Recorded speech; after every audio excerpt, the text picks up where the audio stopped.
नमस्कार दोस्तों। आज हम बात करेंगे कि थर्ड ग्रेड की जो परीक्षा जनवरी में है या कोई भी कंपटीशन एग्ज़ाम है उसको पास करने का क्या तरीका होता है, पहली बार में कैसे क्रैक करें। इसके लिए कुछ बातें हैं जो आपको ध्यान रखनी है। पढ़ते तो सभी हैं किंतु पढ़ने से कोई सिलेक्शन नहीं होता। आप पढ़ते जाओ पढ़ते जाओ पढ़ते जाओ किंतु पढ़ने से सिलेक्शन नहीं होता। तो आप सिलेक्शन किस प्रकार लें, तो उसके लिए मैंने आपके लिए कुछ ट्रिक बताई जाएगी जिसको आप फॉलो करो तो आप सफल हो सकते हो।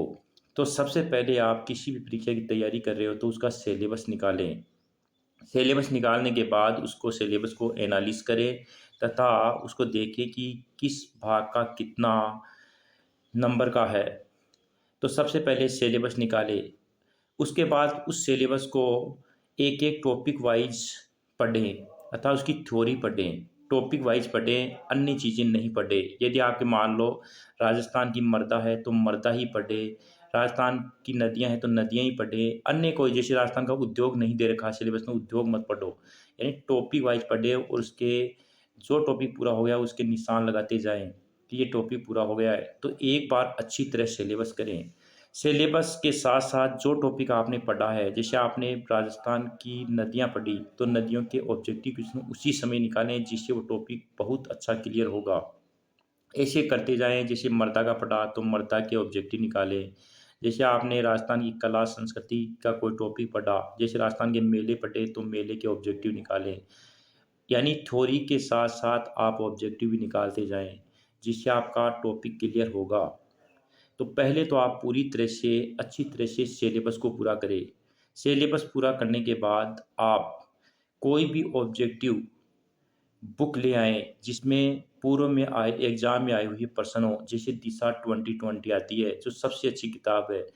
इस किताब को रोज़ाना पढ़ें, कम से कम इसको 5 या 7 बार इसका रिवीजन करें।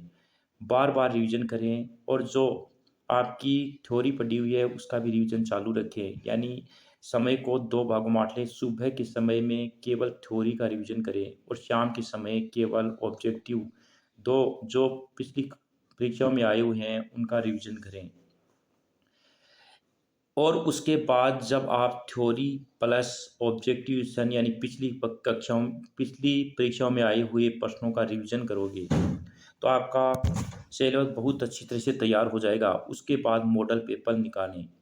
मॉडल पेपर कम से कम आपको एक परीक्षा को क्रैक करने के लिए 100 मॉडल पेपर निकालने हैं। जैसे एक बुक में 10 मॉडल पेपर आते हैं तो कम से कम 10 बुक आपको मॉडल पेपर निकालने हैं। रोज़ाना का 1 या 2 मॉडल पेपर निकालना है जो दिन भर पढ़ने के बाद निकालने हैं। सुबह के टाइम में कभी मॉडल पेपर न निकालें। यानी मॉडल पेपर किस प्रकार निकालें? सबसे पहले आप मॉडल पेपर को स्वयं हल करें। जैसे मान लो 100 क्वेश्चन हैं, आपके 60 क्वेश्चन सही हुए और 40 गलत हो गए, तो उन 40 प्रश्नों का एनालिसिस करें। दूसरा पेपर चालू न करें, उनका एनालिसिस करें। उन जो गलत हुए उन टॉपिक को दोबारा देखें और गलती को पकड़ें कि गलती कैसी हुई वो दोबारा न हो। इस प्रकार से आप लगभग 100 मॉडल पेपर निकाल दें। कहने का अर्थ है सबसे पहले थ्योरी तैयार करें। थ्योरी तैयार करने के बाद 2020 से पिछली परीक्षा में आए हुए ऑब्जेक्टिव क्वेश्चन तैयार करें और उसके बाद मॉडल पेपर लगाएं। कम से कम 100 मॉडल पेपर लगाएं। 100 मॉडल पेपर लगाने के बाद आप एग्ज़ाम दें। आपकी जो गलतियां हैं वो मॉडल पेपर में ही हो जाएंगी। 100 मॉडल पेपर में जो गलतियां हुई उनको सुधारें। बार बार सुधारने पर आपके सभी क्वेश्चन एग्ज़ाम में सही होंगे, कोई गलत नहीं होगा और आपका सिलेक्शन होगा। यदि हमारी जानकारी अच्छी लगी हो तो कमेंट करें और वीडियो को शेयर करें और सब्सक्राइब करके ज़रूर जाएं जिससे आपको इस प्रकार के वीडियो मिलते रहें। जय हिंद, जय भारत।